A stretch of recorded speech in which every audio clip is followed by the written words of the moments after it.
Hallo, heute behandle ich zwei Details, einmal den Segel-Servoarm und die Schotanbindungen der New Micro Magic.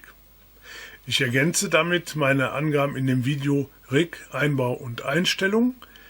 Es geht um die Verbesserung des Segel-Servoarms bei der Führung der Schoten und um die Herstellung einer leichteren Schotanbindung. Ich wünsche euch dabei viel Spaß. Ich starte mit dem aktuellen Vorschlag für den Umbau des Segel-Servoarms.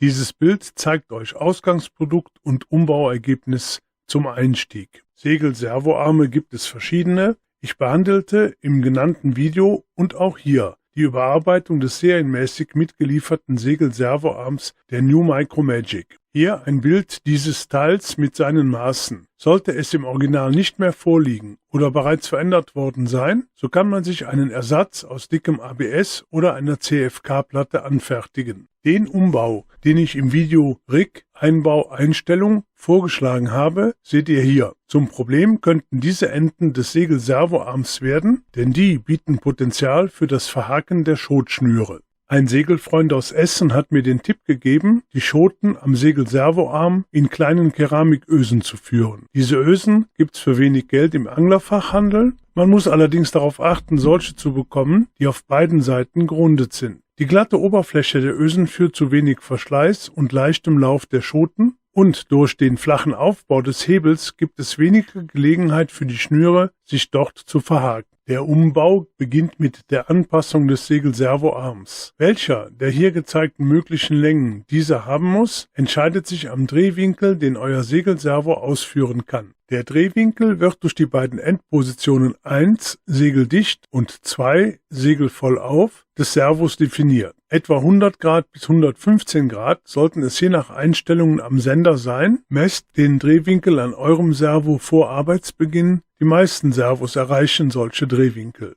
Die sich aus dem Drehwinkel ableitenden Längen des Segel-Servoarms habe ich hier eingetragen. Mit diesen Näherungswerten erreiche ich bei meinen Booten und Rigs dann, dass die Segel genügend Verstellweg zwischen ganz dicht und ganz offen haben. Wichtige Größe zur Erinnerung: die Drehwinkel von Groß- und Fockbaum. Hier das Bild dazu. Habt ihr diese Einstellungen auf eurem Rig, wird mit den von mir genannten Servowinkeln und Segel-Servoarmmaßen die Rigverstellung von dicht bis offen passen. Kleine Abweichungen kann man später mittels Feinjustierung von Servoweg, Mittenstellung usw. für das Segelservo am Sender ausgleichen. Ist das alles geklärt, geht es an die Umbauarbeiten. Segelservoarm auf die passende Länge zuschneiden und Aufnahmen für die Ösen an den Hebelenden in passender Größe einfräsen. Unterlagen unter den Klebestellen aus Kunststofftape verhindern die Verklebung mit der Arbeitsunterlage. Für die Verklebung der Ösen mit dem Hebel empfehle ich euch einen 2-Komponenten-Epoxidkleber. Die erste Verklebung sollte mit wenig Klebstoff erfolgen. Ist der ausgehärtet, füllt man Lücken im zweiten Durchgang auf. Danach wird alles glatt geschliffen. Schließlich sollen die Hebelenden keine Verdickungen durch den Klebstoff aufweisen. So sieht mein Arbeitsergebnis dann aus.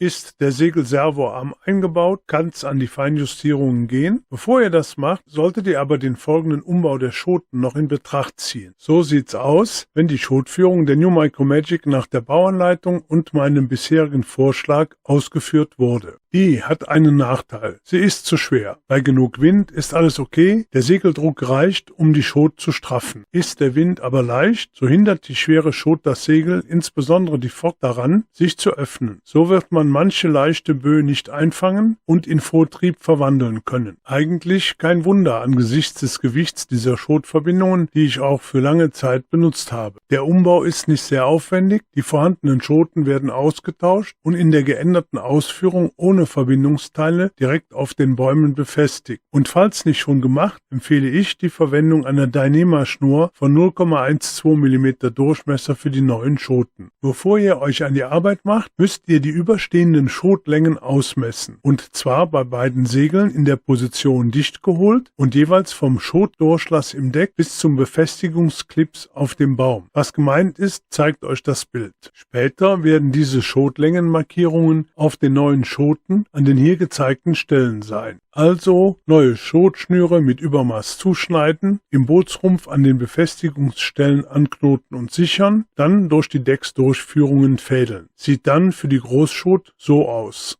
Segelservo auf Schoten dicht stellen, dann die Stelle auf beiden Schoten markieren, die in der Decksdurchführung steht. Hier ist die Markierung danach auf der Großschot zu sehen. Nun den an den früheren Schoten gemessenen Abstand vom Decksdurchlass zum Clips auf den neuen Schoten übertragen. Also von den gerade gefertigten Markierungen der Decksdurchführung aus den Abstand zum Clips abmessen und auf der Schot markieren. So weisen beide Schoten, hier die Großschot, dann die beiden Markierungen 1 und 2 auf. Aus der restlichen, hier mit dem Kreis markierten Schnur, nun eine Öse so knoten, dass die nah an der Markierung 2 liegt. Das sollte so aussehen. Die Vorgehensweise an der Fockschot ist natürlich identisch. Zuletzt die Schoten wie hier gezeigt mit den Bäumen verbinden. Dann muss alles noch nachreguliert werden. Die Abweichungen von den Einstellungen mit dem alten Verbindungssystem sollten allerdings gering ausfallen. Die Reaktionsfähigkeit eures Rigs, insbesondere bei geringen Windstärken, dürfte nun deutlich besser ausfallen. Übrigens, diese Schotverbindungen halten natürlich auch hohe Windstärken aus, die Verwendung guter Klipse und der gezeigten Silikonschlauchsicherungen vorausgesetzt.